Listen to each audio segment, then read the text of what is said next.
तीन तरह का जल शिव को समर्पित होता है और वो तीनों तरह के जल का अलग अलग भाव है महाराज।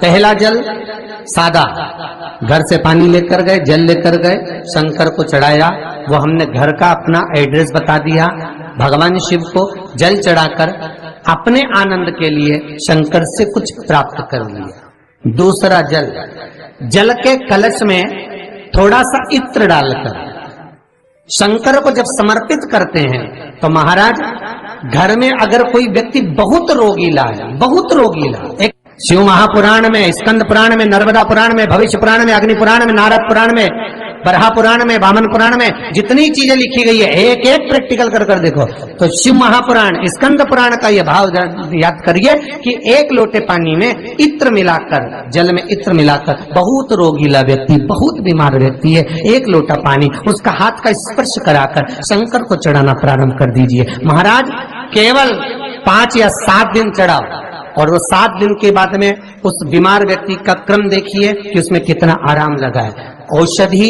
दवाई काम करना प्रारंभ करी कि ना करी। केवल इत्र समर्पित, इत्र का जल। तो पहला जल सादा, दूसरा जल है इत्र का, और महाराज तीसरा जल जो शिव महापुराण के अंतर्गत कहा गया है बेल पत्र का जल।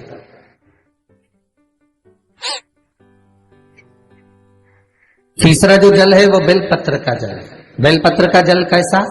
तो महाराज शिव महापुराण की कथा कहती है कि जल के पात्र में एक बेलपत्र अंदर डालकर उस जल के पात्र को ले जाकर शिव को समर्पित करना, अर्थात अपनी मन की कामना भगवान शंकर से कह देना, केवल बेलपत्र के माध्यम, बोलना नहीं है हमको कुछ, हमें कुछ कहना नहीं है। 3 तरह का जल का जो व्याख्यान वर्णन किया गया, एक सादा जल जो भगवान को कहा, आपने अपना एड्रेस बता दिया, आपने अपने मन का भाव बता दिया। इत्र का जो जल चढ़ाया गया वो केवल रोग मुक्ति के लिए चढ़ाया गया। और तीसरा बेलपत्र, अगर उस जल में एक बेलपत्र भी पड़ी हुई है और वो बेलपत्र पड़ा हुआ जल आप जिस भाव से चढ़ा रहे हो, जिस कामना से चढ़ा रहे हो, शंकर वो कामना आपकी पूर्ण कर दे। और लिंग पुराण को अगर आप पढ़ेंगे तो उसमें पाएंगे कि लिंग पुराण के अंदर लिखा है कि आप शंकर को अगर जल भी नहीं चढ़ाएं, आप शंकर को वस्त्र भी नहीं चढ़ाएं, आप शंकर को फूल भी ना चढ़ाएं, आप बेलपत्र भी ना चढ़ाएं, अगर शंकर को आपने कुछ भी ना चढ़ाया तो केवल शंकर के मंदिर में 2 क्षण जाकर उस शिवलिंग के सम्मुख में बैठ जाओ, कुछ मत बोलो, केवल मौन होकर उसको निहार लो, केवल मौन होकर निहार लो, बहुत।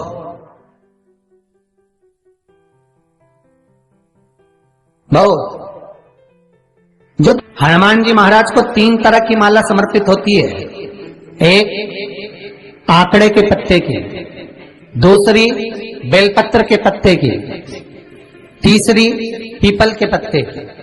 ये 3 तरह की माला जब शंकर हनुमान जी महाराज को समर्पित होती है, जिस समय पर अगर व्यक्ति के जीवन में बहुत भारी रोग हो गया है, बहुत ज्यादा कष्ट हो गया है, कैंसर जैसी बीमारी भी अगर उसको घेर ली है और किडनी लीवर सब बेकार हो गया, तो निवेदन है पीपल के पत्ते की माला बनवाओ, 108 पत्ते की, और हनुमान चालीसा का हर पत्ते पर स्मरण करिए महाराज। आप हनुमान चालीसा पढ़ते जाओ, माला में गांठ लगाते जाइए, और वो माला जो व्यक्ति कैंसर से पीड़ित है हाथ का स्पर्श कराइए और शंकर को चढ़ाइए। केवल अष्टमी तिथि के दिन ये माला समर्पित होना चाहिए, शुक्ल पक्ष की अष्टमी के दिन।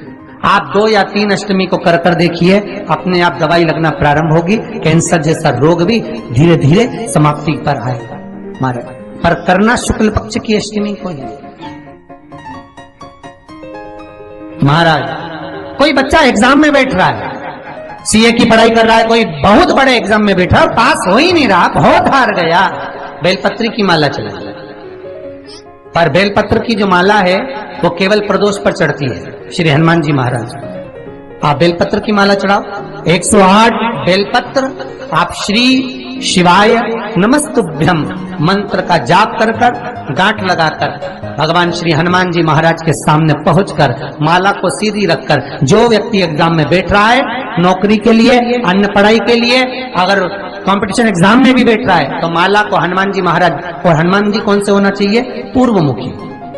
हनुमान दक्षिण मुखी नहीं चाहिए। पूर्व में जिन हनुमान जी का मुख हो वो माला ऐसी समर्पित कर कर, हनुमान चालीसा का पाठ कर कर, 3 बार स्मरण कर कर माला श्री हनुमान जी को पहना दीजिए। ऐसा कोई एग्जाम नहीं जिसमें से आप निकल ना पाए महाराज, पर करना आपको पड़ेगा। प्रदोष का दिन होना चाहिए,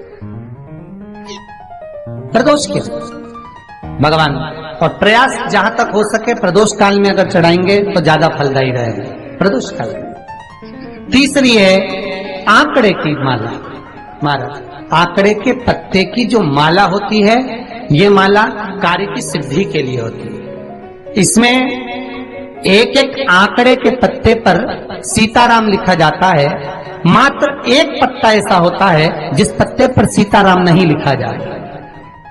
108 पत्ते में से एक पत्ता, बस उस पत्ते को हथेली में रखकर उल्टा हाथ आपको रखना है और अपनी कामना कर कर उस पत्ते को बांध देना है। ये जरूरी नहीं है कि 25 के बाद बांधो, 50 के बाद बांधो या 100 के बाद बांधो, आपकी मर्जी पड़े। उस खाली पत्ते को कहीं पर भी बांध दीजिए और उस माला को अपनी कामना कर कर श्री हनुमान जी महाराज को समर्पित कर दीजिए महाराज। इसके लिए कोई तिथि, कोई दिन, कोई वार निश्चित नहीं है। बस ये माला जब हनुमान जी को चढ़ जाए तब एक घी का और एक तेल का दिया हनुमान जी के सम्मुख में लंबी बाती का लगा देना महाराज। एक घी का, एक तेल, और अपनी कामना कर कर आप आ जाइए। आपकी वो कामना 2.5 महीना या 3 महीना, इससे ज्यादा नहीं जाएगा, वो कामना बाबा पूरी करेगा। क्योंकि शिव और हनुमान ये सब एक ही स्वरूप है। अब आप कहेंगे महाराज जी ये कौन सी पुराण से लिया है? तो आप इसको लिंग पुराण के अंदर देख सकते हैं। आप गीता प्रेस गोरखपुर की लिंग पुराण लीजिए, उसके अंतर्गत आप इसका व्याख्यान वर्णन पढ़ सकते हैं महाराज। एक एक क्रम हमारे शास्त्रों का हम उसको बस ज्ञात करें, हम इधर उधर डोले नहीं। हमारी पुराणों में इतने लेख लिखे गए हैं, उसको ही अगर हमने निकाल लिया तो हम जीवन में सुख पा सकते हैं, हम दुखी नहीं हो सकते। मंत्र कौन सा जो दिया जा रहा है, वो मंत्र कौन सा है जो प्रदान किया जा रहा है? हनुमान जी महाराज ने वो मंत्र जो विभीषण को दिया, और एक विभीषण जिसको लात मार दी गई, एक विभीषण जिसको लात मारकर निकाल दिया गया, जिसके घर का भी ठिकाना नहीं था, वो विभीषण एक छोटे से मंदिर में जो रहता था, तुलसी का क्यारा जिसके दरवाजे पर था, और वो विभीषण जब सीत रावण को देता है तो वही विभीषण को जो लात मारकर निकाल दिया जाता है, तो वो मंत्र कौन सा था जिसको विभीषण ने जपा और विभीषण लंका का अधिपति बन गया। वीडियो पसंद आए तो प्लीज़ लाइक कीजिए, चैनल को सब्सक्राइब कीजिए, अपनों से शेयर कीजिए और कमेंट में हर हर महादेव जरूर लिखिए। धन्यवाद।